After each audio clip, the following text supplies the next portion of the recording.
We're gonna get into reading some community submitted spooky stories. Thank you very much to everyone who submitted a story. I'm really excited to read these out to you guys and to do a little bit more of a proper reading stream. So our very first story comes from Teeks, and this is what Teeks wrote.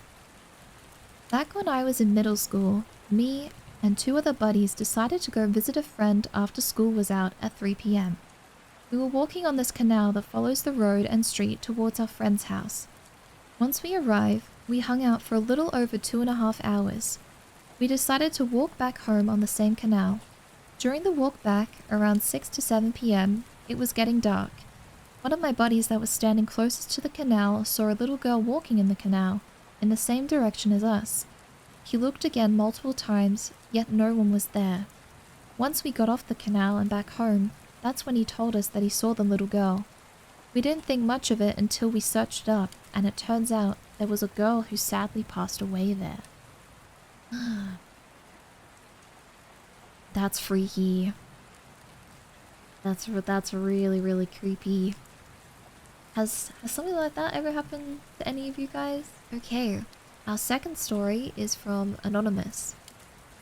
As a teen, around 14 or so, my brothers and I were relaxing, playing games one quiet weekend. My mum had several Furbies since they were popular at the time. Suddenly, during our gaming session, one of the Furbies started letting out some demonic sounding shrieking. Thoroughly freaked out, we ran to the possessed fuzzball and ripped the batteries out of it. To our horror, the damned beast continued its shrieking sans a power source. Completely terrified of the devil trying to manifest by a plush-covered animatronic, we proceeded to beat, stomp, and smash the evil creature while it continued to wail and shriek for several more minutes. Once it was silenced, we recovered from our shock. We buried it deep in the woods and never told our mum what happened to it. Oh my god.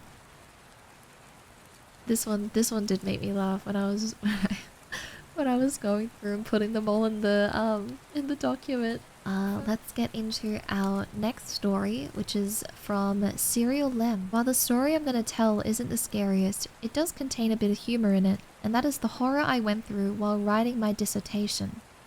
Final year of uni and a dissertation was needed. Unfortunately, due to a myriad of mental health issues and a group project so bad it affected all my modules, I needed an extension for this dissertation.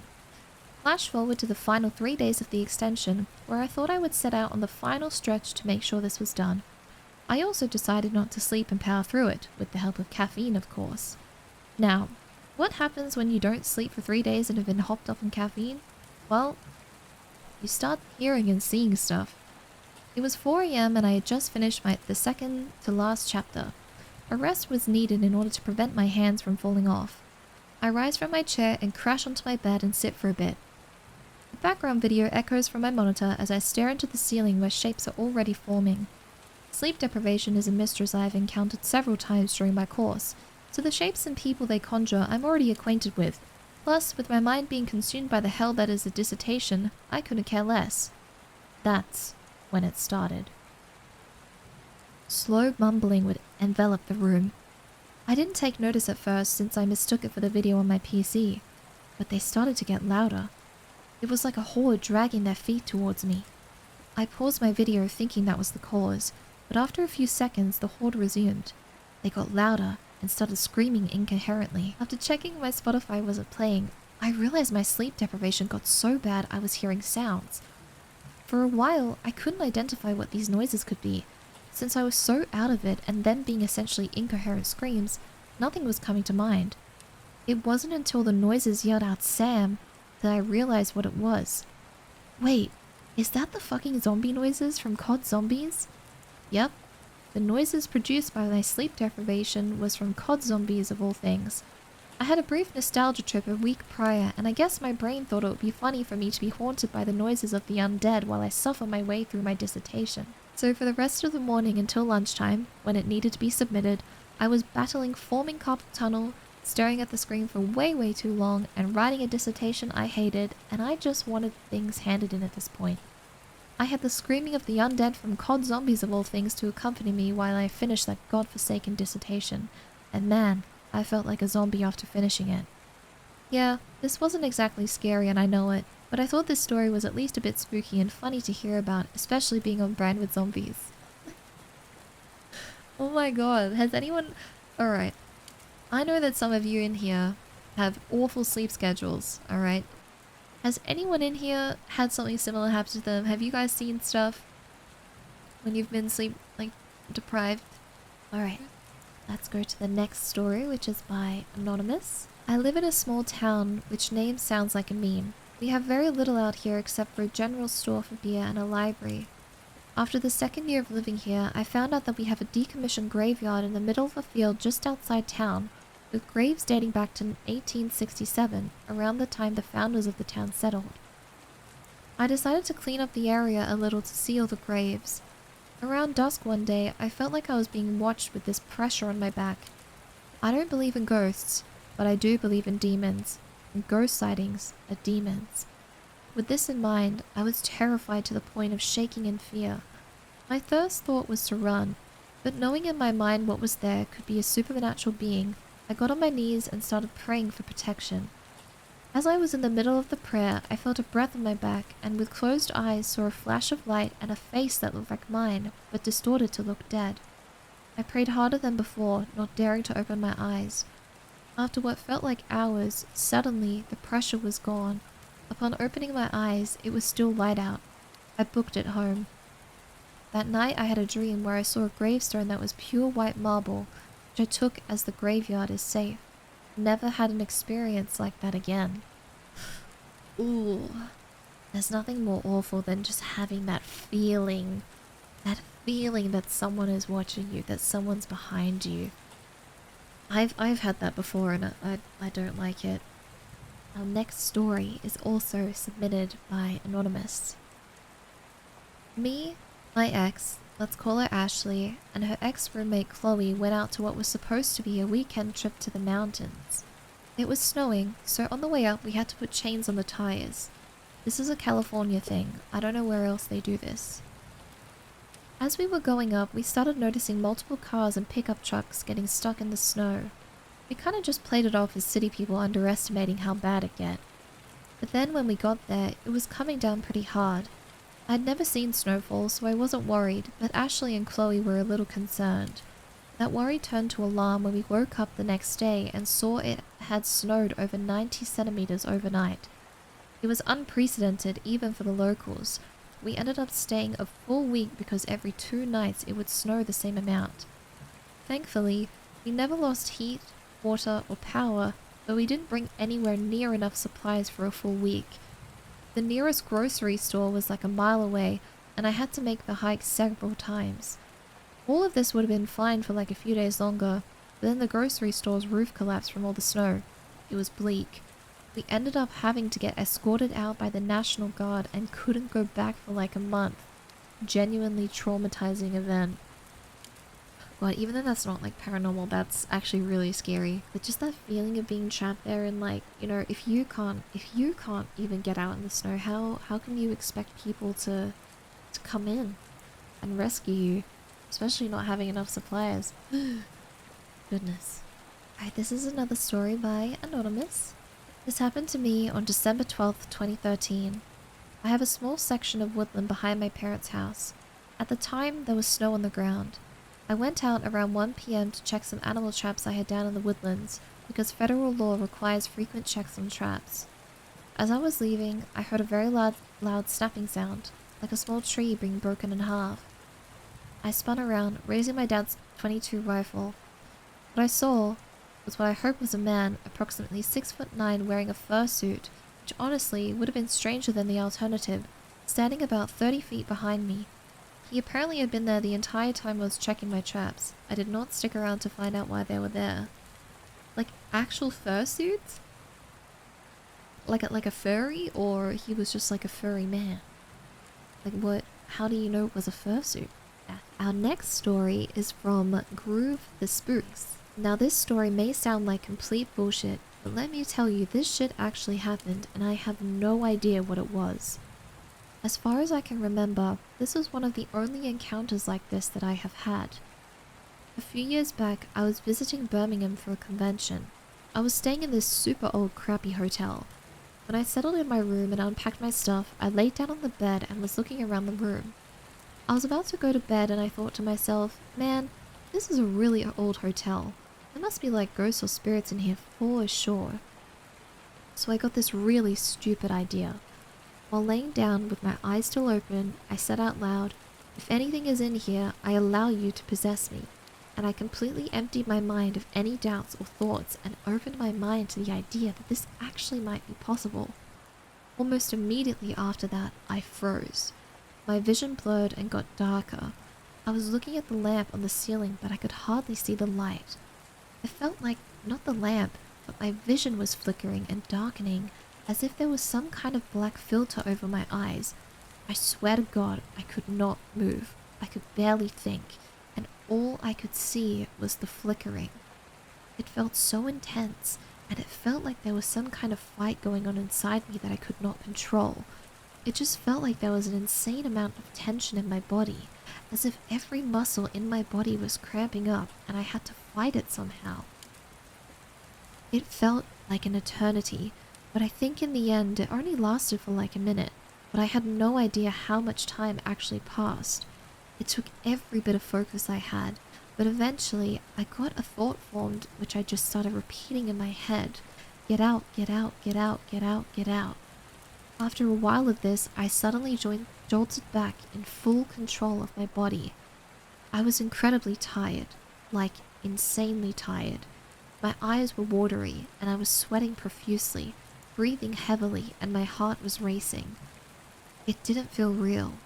It felt so weird, unlike anything I've ever felt before. And to this day, I still even question myself if it was actually real or if I just imagined it or something. I have no history with sleep paralysis at all, and something similar has never occurred before or after this event. And I wasn't asleep. I just laid down on the bed, said the phrase, and then it happened. Somehow I feel like I haven't been the same since, although I don't really know in what way. It just feels different, but that may just be me imagining things. Bro. No. No. You will never ever get me to do anything like that. That and like, what is it? Ouija boards? Ouija boards? No. You could not pay me any amount of money to do a Ouija board. I'm so good. I am so good, man. Ooh. Okay, this next story is a little bit heavier. When I was 17, I went to explore an abandoned apartment complex with my buddies. We were 6 boys, all about the same age. We decided to explore this place at around 10 p.m. because we thought that way it would have been more secretive. We stepped inside through the ground level windows. They were boarded up, but we came prepared. After stepping in, I realized it was probably not a good idea to visit this place at night, as it was pitch black and we would need to be careful about using a flashlight near windows. Since we were all pretty afraid, we decided to keep talking to each other to make sure all of us were together. Upon reaching level 5 of the building, it was getting kind of boring. Most of the rooms were empty and had nothing in them, until I reached apartment 23. The door was a bit hard to open because it was being blocked by a couple of boxes. After I pushed it open, my heart sank and I froze in place. My friends were talking and soon they realized I wasn't. They kept calling my name, but I was not answering. One of them shined their light on me from the side, saying, "Found him." He shook me and asked what the heck was wrong, until he looked into the room himself. A black silhouette of a man, hanging from the ceiling, accompanied by a horrific smell. My friend vomited and looked away, but I shined my light on it. The body looked like it had been rotting there for maybe a year. The neck was a bit stretched, the face was covered in worms and flies orbiting it. Some of the skin was gone too. After finally making my curiosity regret ever being curious, I backed away and said to my other friends that there is a body in here. After years, this moment is still etched into my memory. It also doesn't help the fact that 2 weeks later after this, I saw that one Logan Paul video. That's dark. Something like that would really, really, really stick with you. The person who submitted this was anonymous, but if you're listening, I hope you're okay and you're taking care of yourself. And yeah, because seeing something like that would just, you wouldn't be able to forget something like that. The next story is from Alistair. When I was younger, my family and my mum's friend's family went on yearly trips after fasting month. One year, we went to a mountain resort of sorts with a huge plot of land that had been turned into a hotel complex.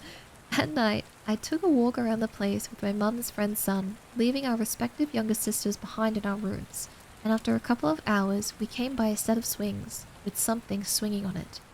Yes, something. Not someone. It looked like a woman with very, very long black hair and clad in pure white, holding the iron chains of the swing with what I assume were its thighs, positioned in front of its chest, and half of its feet on the swing seat, making the swing move. The whole time, this thing was within my friend and I's field of vision. It said nothing, didn't move aside from the ornament swinging, and was completely alone the whole time. Or at least, I assume so, unless there were other demons and ghosts around which weren't visible. Needless to say, we scurried the bloody hell out of there, until 30 minutes later when we realized that the only way back to our rooms was to swing by the swing set earlier.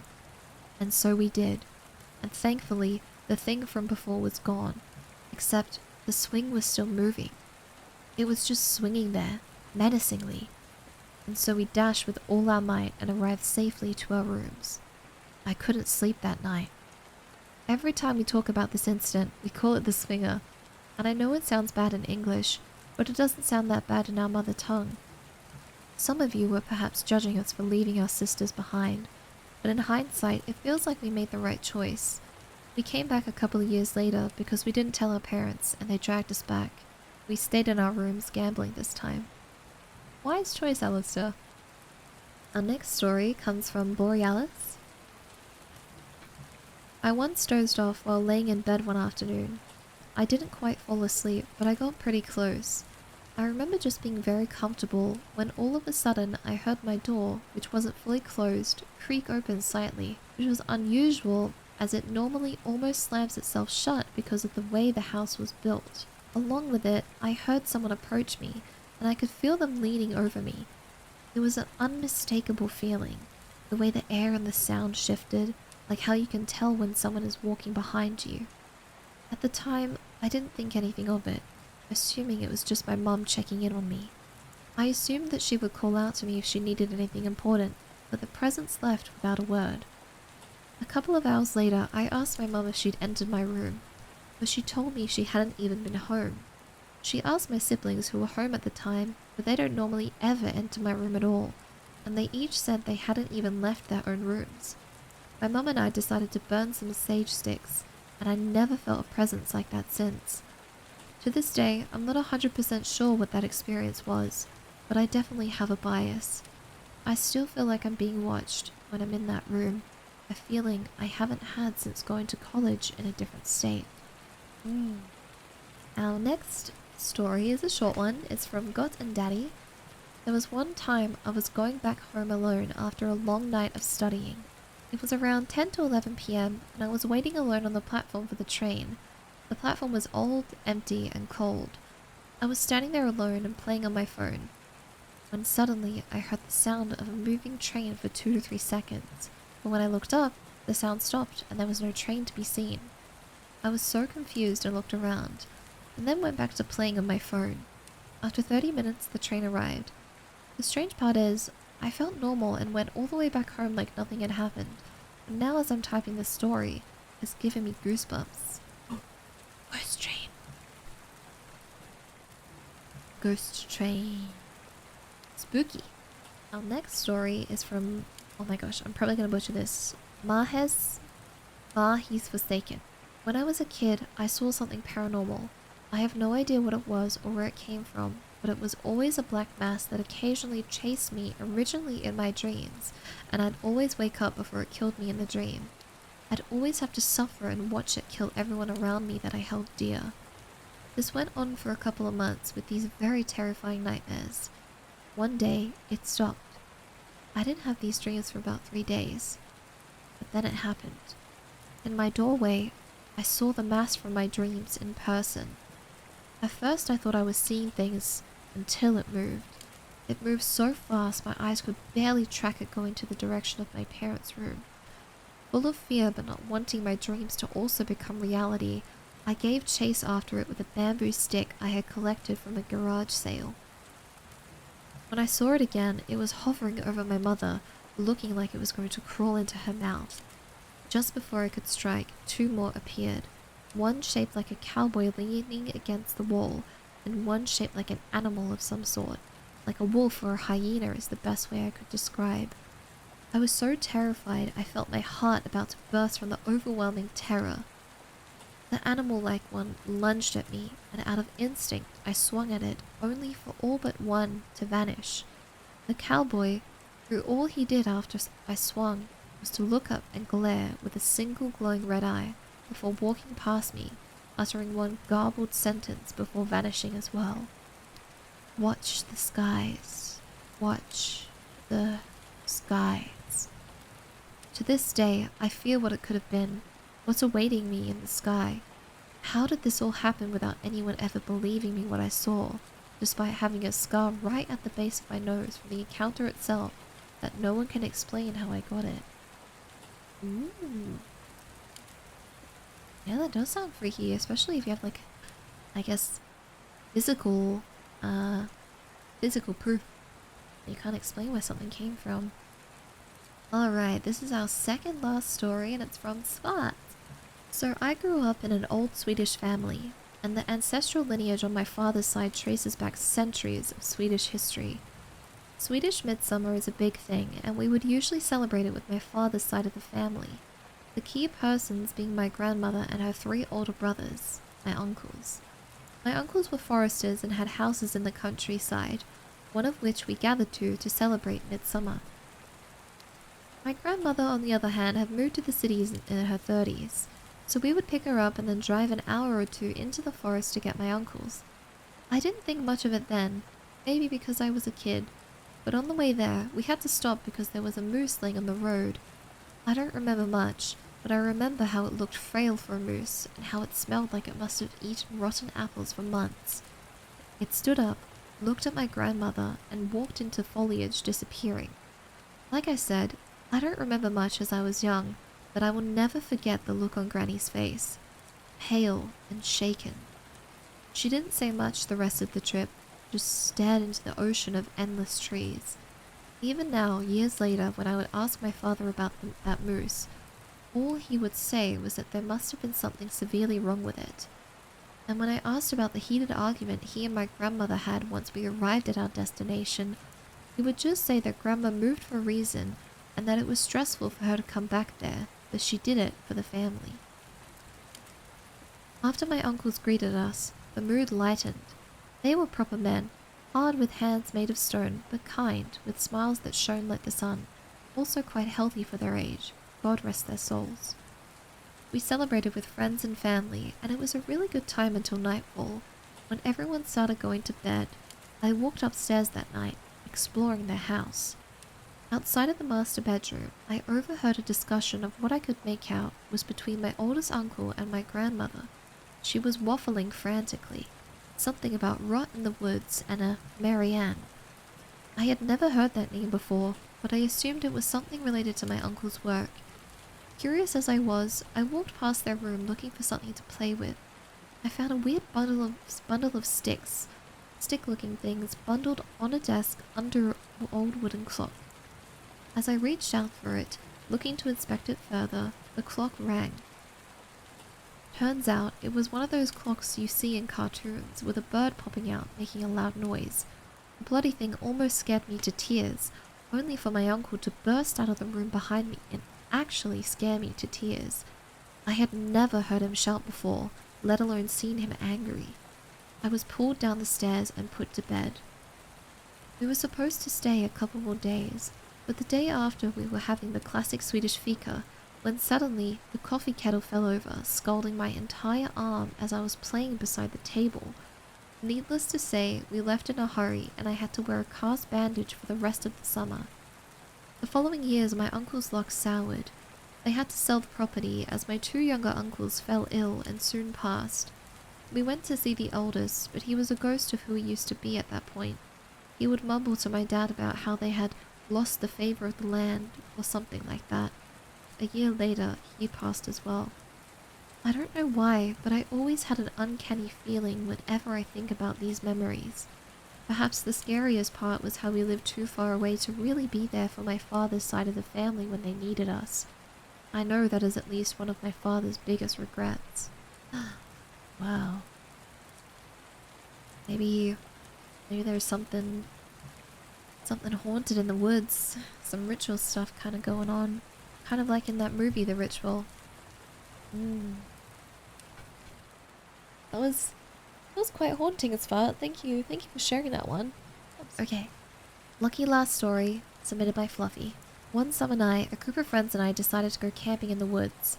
After a long night of drinks, spooky stories, and typical campfire activities, we all packed in for the night in our respective tents. Just as I was dozing off, I heard it outside. A rustling so loud it jolted me fully alert. After waking my tent mates, I slowly exited the tent. Standing just outside the campsite was a brown bear.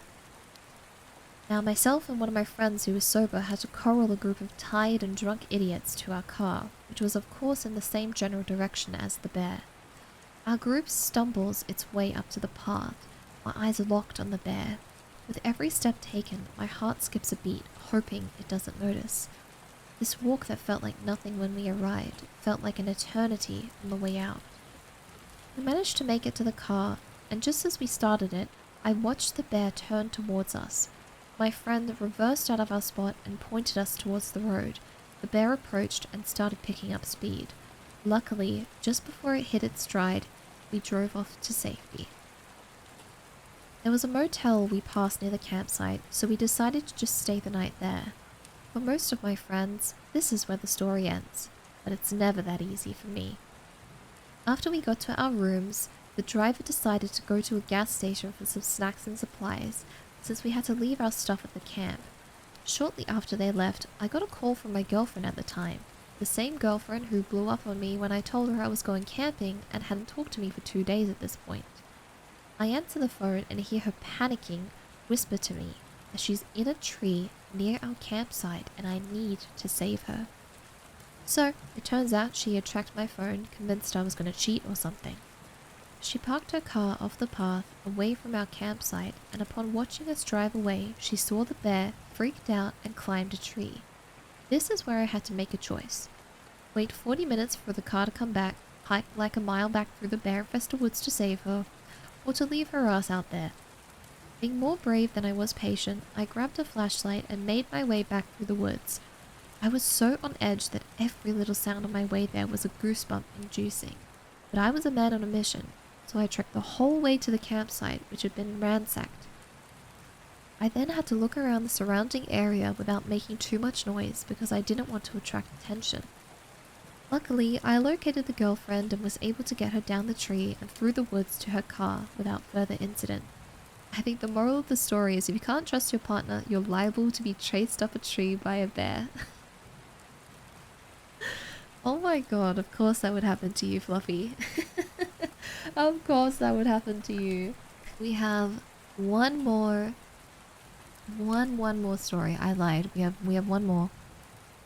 This is from Nervous. Years ago, my girlfriend at the time was staying at her parents' place while they were away for the weekend. She was going to be at their house by herself for a couple of days, and we'd been talking a bit over the phone during the day on Saturday.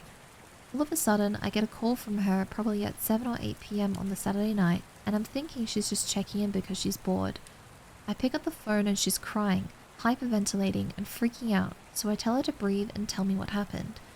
She tells me that she was relaxing and having a bath with the door open because nobody was home. Didn't hear any of the sounds until suddenly a balled up wet paper towel is thrown from down the corridor and lands on the floor just outside the bathroom.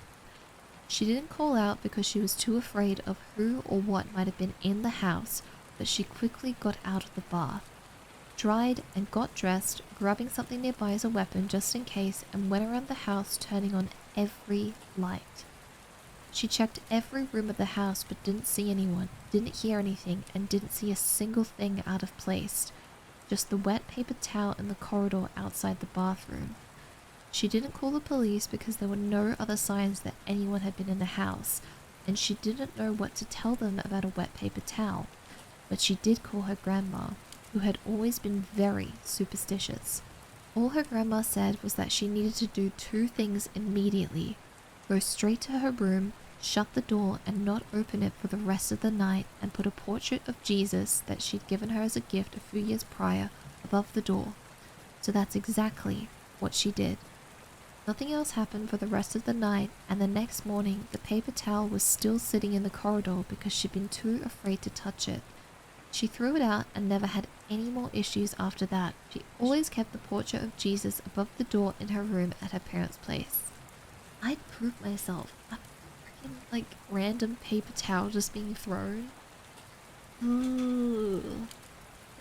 No thanks. Thank you to everyone who submitted a story for me to read out. This was really, really cool. I had a lot of fun doing this, and if you guys enjoyed it, I hope to be able to do something like this again sometime soon.